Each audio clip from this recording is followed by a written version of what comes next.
Welcome to SB&M is Here, the State Bar of New Mexico's official podcast. In this series, we'll discuss topics such as professional development, tools of the trade, and mental and professional well-being. Connecting the legal community across New Mexico, SB&M is here. Hello, everyone. Welcome back to SB&M is Here. If you haven't listened to our first few episodes, they will be available on the listening platforms of Spotify, iTunes, or YouTube, as well as the State Bar website.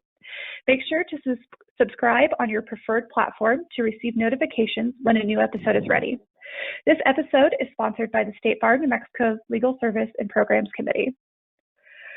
So for this two-part episode, we're going to talk about two big topics surrounding COVID-19, evictions and unemployment insurance. These brief Q&A sessions will be for legal professionals who do not practice in this area of law and for members of the public who want to learn more about the state updates regarding these topics. This is by no means an exhaustive episode of information, nor is it formal legal advice. This particular episode is a guide to some basic misconceptions about unemployment insurance during this time, and we're recording this in early August of 2020. Our episode today will be moderated by Asia Brooks, the president of the New Mexico State Bar Foundation and member of the State Bar of New Mexico's Legal Services and Programs Committee.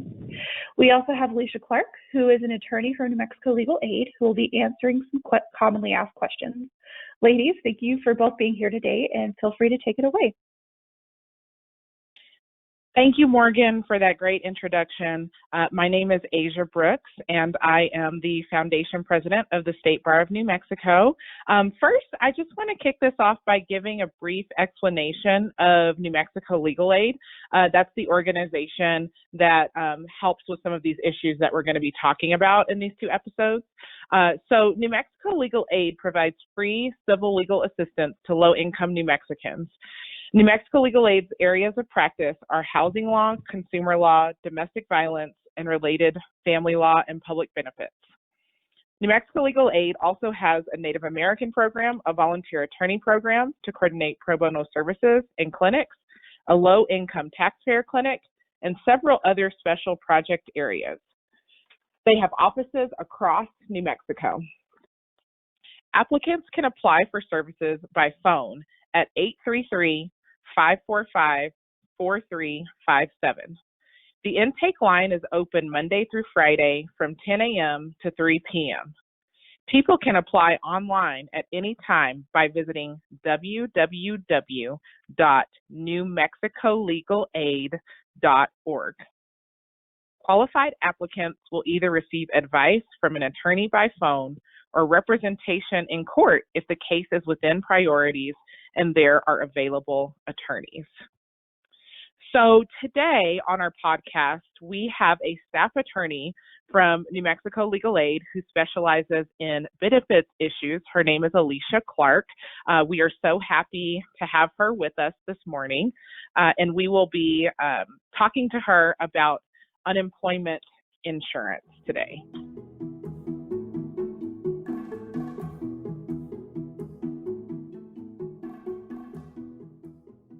So to start off, I just want to know, Alicia, what exactly is unemployment insurance?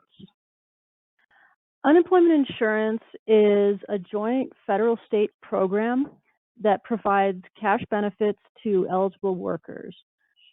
Each state administers its own unemployment insurance program, but each follows the same guidelines established under federal law.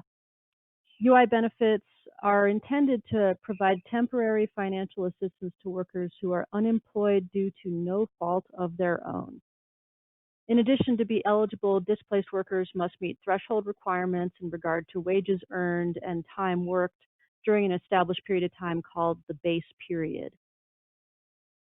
Okay, so that's a good definition. Can you tell us about some of the changes in the law since the pandemic hit? Because I know there have been quite a few. Well, in March, shortly after the WHO declared the pandemic, Congress passed something called the CARES Act, under which several new unemployment insurance programs were established. The most complicated and broad one is Pandemic Unemployment Assistance, which is a program like regular UI, but as I said, a little more broad in terms of who it covers. Federal pandemic unemployment compensation is another program that was passed under the CARES Act, and that is essentially a weekly supplement to regular unemployment insurance benefits that's federally funded.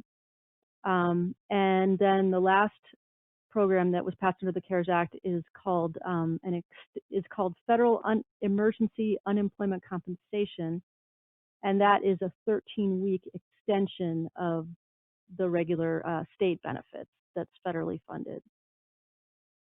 Okay, so now we know about the three programs, CARES Act programs, and thinking about folks who are out of work due to COVID-19, are they eligible for unemployment insurance under any of these programs? Well, it depends on a lot of factors. Okay, what about people who had to quit their jobs because their kids are out of school and they don't have anyone to watch them? Can those people get unemployment insurance? Yes, those folks might be eligible if they're unable to work because the child's school or their daycare is closed for reasons related to COVID-19.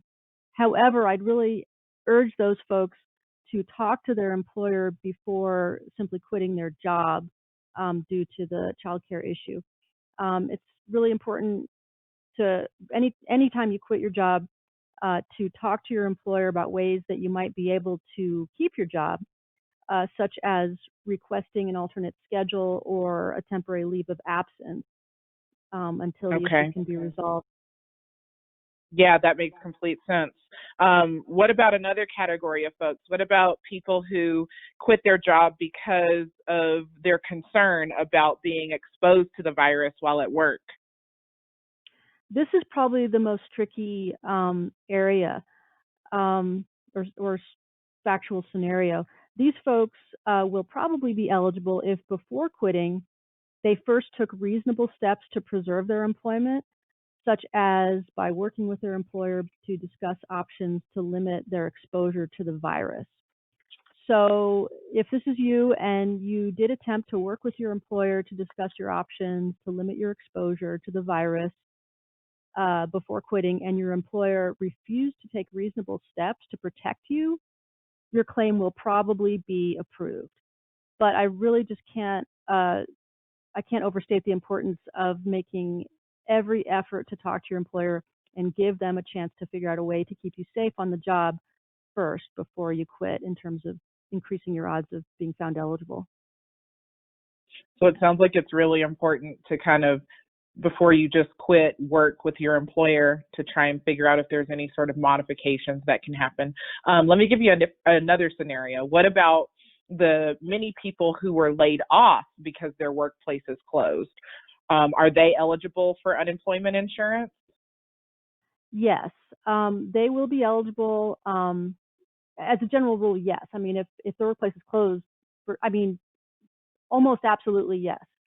You will be eligible if your employer laid you off as a direct result of the impact of COVID-19, or you've had your hours reduced as a result of COVID-19. Those people would be eligible for partial unemployment insurance benefits.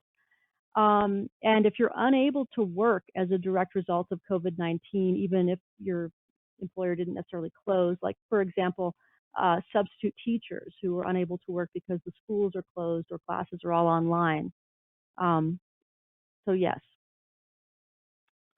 Okay, wonderful. Well, I'm glad that we talked about those scenarios and some folks that might be eligible for unemployment insurance. Now we have to take a quick break, but we will have a few more questions to answer right after this break. Interested in participating in the SBNM is Here podcast? We'd love to have you. It's as easy as recording from your office. All you need is an internet connection and a phone. To learn more, visit our website at nmbar.org/podcast. Okay, so we are back with Alicia Clark, and she's telling us about unemployment insurance during the COVID-19 pandemic. So I have another scenario for you. We were going through the scenarios of folks who might be eligible for some of the COVID-19 CARES Act unemployment insurance. So how about people who aren't able to go to work because they are sick with the virus and are quarantined, or if they're caring for a family member who is sick with the virus? Are those people eligible? I would say to those people, you will likely be eligible if you have been asked to self-quarantine, if you're admitted to the hospital, or if you're caring for a household member or family member who is quarantined as a result of COVID-19. If you're directed to be quarantined as a result of COVID-19, or have an immediate family member is quarantined, yes, you're going to be found eligible, but you're going to have to establish those facts. Okay. I should mention if you're able to work from home, also called telework, or receive paid leave from your employer, you are still employed and you will not be eligible. That's kind of stating the obvious, but I just wanted to throw it out there. Okay. So if you're teleworking, that means that you are technically employed by your employer. You still have a job with them. So you're not going to be getting the leave because you're still employed. You're working from home, right? Yeah, or if your employer has told you you can telework, then somehow you didn't or whatever, that you're not going to be eligible. Okay. So I know that there is a new type of unemployment benefit that Congress recently authorized, pandemic unemployment assistance, also known as PUA. Can you tell us a little bit about that? Yeah, pandemic unemployment assistance is a new temporary federal program under the CARES Act that provides benefits to individuals who are not otherwise eligible for state-funded unemployment insurance. PUA provides up to 39 weeks of benefits for folks who are otherwise able and available to work, but the pandemic is preventing them from doing so. So in order to qualify for PUA, you must be either unemployed or have your hours reduced to fewer than 32 hours a week, and you're earning less than the weekly amount of unemployment insurance benefits you would receive weekly under the state program or under PUA. You must not be eligible for regular unemployment insurance benefits. So this is an important qualification. And the best example of folks who would not be eligible for regular unemployment insurance benefits are self-employed / business owners, independent contractors, and other gig economy workers. So folks who really are, self-employed. Those are. So this is a crazy question. What is a gig economy worker? That would be like someone who is doing Grubhub or Instacart, grocery store shopper. Yeah. Or that even makes complete sense. Yeah, Lyft driver, that sort of thing. Okay, we have a lot of people who are doing that now, so. Right. So another factor in your eligibility for PUA would be you are able to work and available to work, except that the COVID-19 pandemic is preventing you from doing that. And then you have to have a sufficient work record, even if it is self-employment, gig economy work, and you must provide the New Mexico Department of Workforce Solutions with an acceptable form proving your earnings. And acceptable forms include copies of your income tax return, such as the 1040, and the schedules that go with the return, like Schedule SE for self-employed individuals, that sort of thing. Okay. Well, it sounds like we now know some of the qualifications. So let's talk about the application process. How would people who think that they do qualify apply for this public pandemic unemployment assistance PUA? In New Mexico, applying for PUA is a two-step process. I'm going to describe how to apply online because really that's the best way to do it. You can also do it on the phone. But so first, what you would do is apply for regular unemployment insurance benefits at the Department of Workforce Solutions online portal, which is www.jobs.state.nm.us, to determine if your income is covered by regular state unemployment insurance. So essentially, you have to apply for regular unemployment insurance first before you can, and be denied before you can get PUA. So if you're determined ineligible for regular UI benefits based on not having recently worked for an employer who paid unemployment insurance tax into the system, then you will be cleared to apply for this new kind of benefit called PUA. So once you're determined to be not eligible for the regular UI benefits, you will be provided access to apply for PUA benefits through a link on your account with the Workforce Solutions Unemployment Insurance Tax and Claims System homepage at that website I mentioned, jobs.state.nm.us. Alicia, is online, it sounds like online is the best way to do it, right? Are people able to call and apply to, or do they have to do it online? Do you know? You can apply. You can call. Yes, you can call. Okay. It's just if you have the option of applying online, it's definitely a much better way to do it because the phone lines are extremely busy right now, and you could be waiting on hold for hours. We've heard stories about people getting cut off after waiting on hold, so it's kind of a nightmare. So if it's at all possible to get access to the internet and do it online, we really recommend people setting up an account with the Workforce Solutions portal. Okay, that makes sense. Yeah, sometimes those agencies, you can just be on hold for hours and hours. So we talked a little bit about the benefit. How much do you actually get? The PUA benefit is based on your earnings from the 2019 tax year. And according to New Mexico Department of Workforce Solutions, the benefit amount for PUA will vary between, or does vary between $169 per week and $461 per week, depending on your earnings in 2019. And you may receive partial benefits for PUA if you're working fewer than 32 hours a week and earning less than what your weekly PUA benefit amount would be. And so when you certify your unemployment claim each week with Workforce Solutions, you need to just report all hours that you worked, including your tips, all your earnings, including tips, stuff that's off the book. Okay, so like for those folks who are gig workers that you were talking about, the folks who are like driving Uber and all of that sort of stuff, you always have that option to give them a tip. That's what you mean by including your tips as well?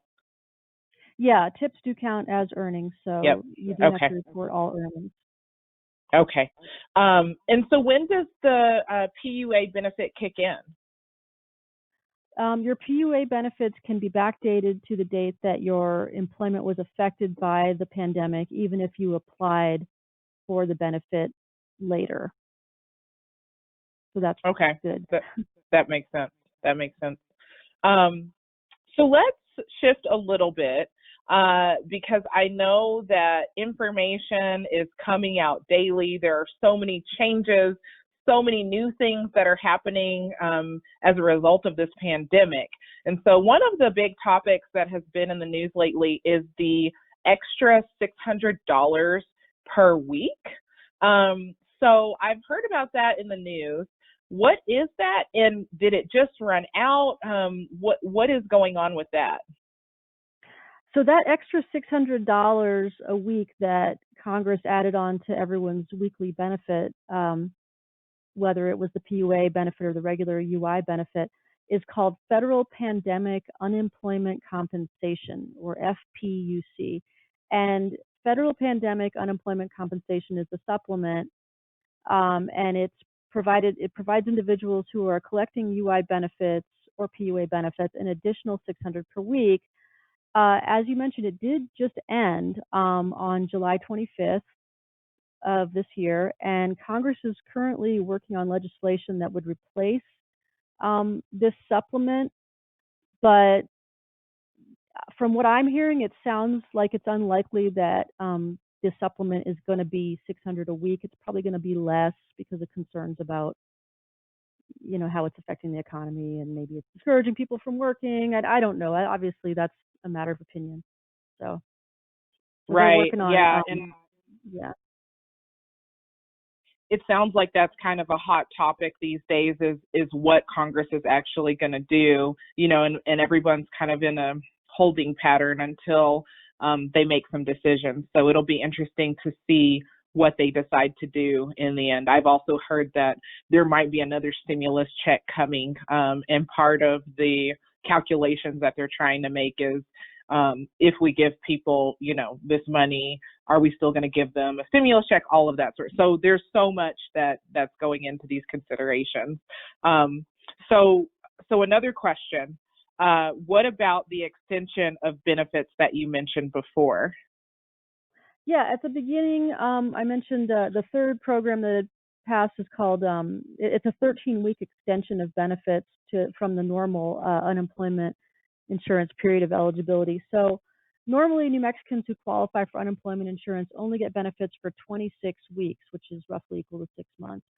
But in the CARES Act, Congress authorized an extension of eligibility for an additional 13 weeks beyond that 26 weeks. So it would bring eligibility to a total of 39 weeks or about 9 months. And again, that's called Pandemic Emergency Unemployment Compensation, or PEUC. All these acronyms are really similar, which is just, really frustrating. Yeah.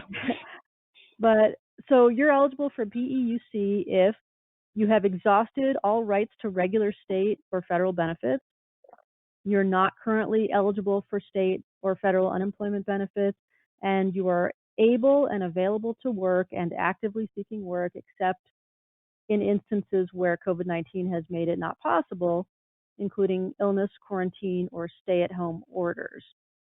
So if you currently have an open UI claim, there's nothing for you to do other than continue filing your weekly certifications.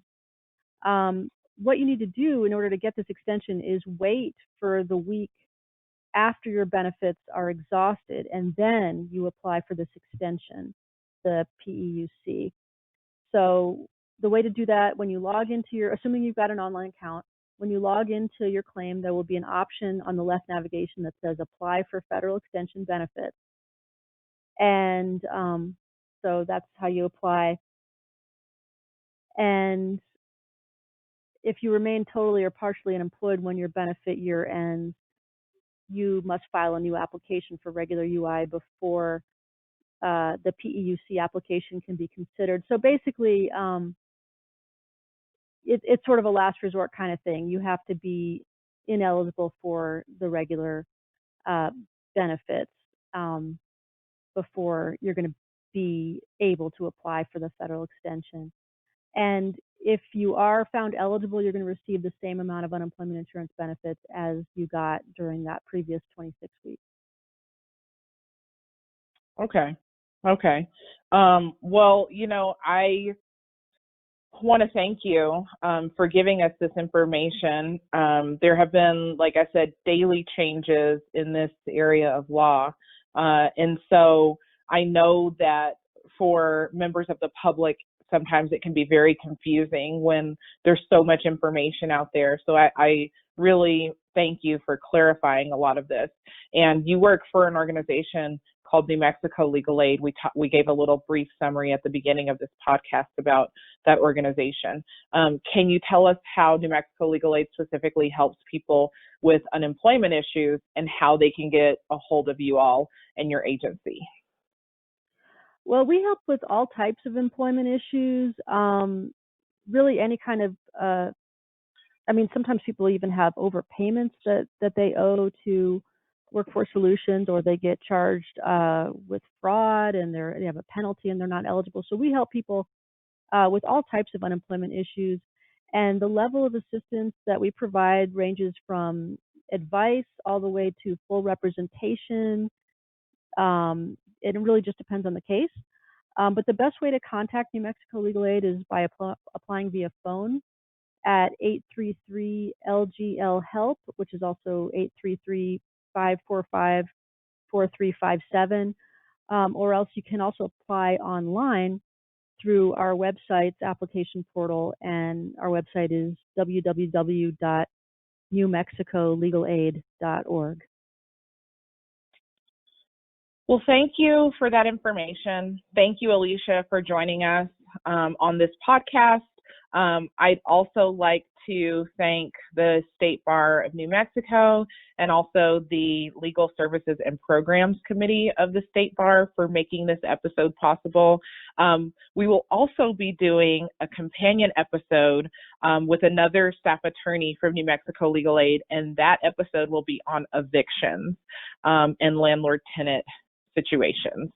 So we hope that you will listen to that episode as well.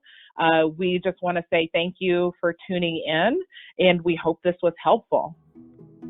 Thank you for listening. This episode was produced by the State Bar of New Mexico's Member Services Department and Legal Services and Programs Committee. All editing and sound mixing was done by Blue Sky eLearn. Intro music is by Kevin McLeod at Incomtech. The views of the presenters are that of their own and are not endorsed by the State Bar of New Mexico. Nothing said in this podcast was legal advice for you.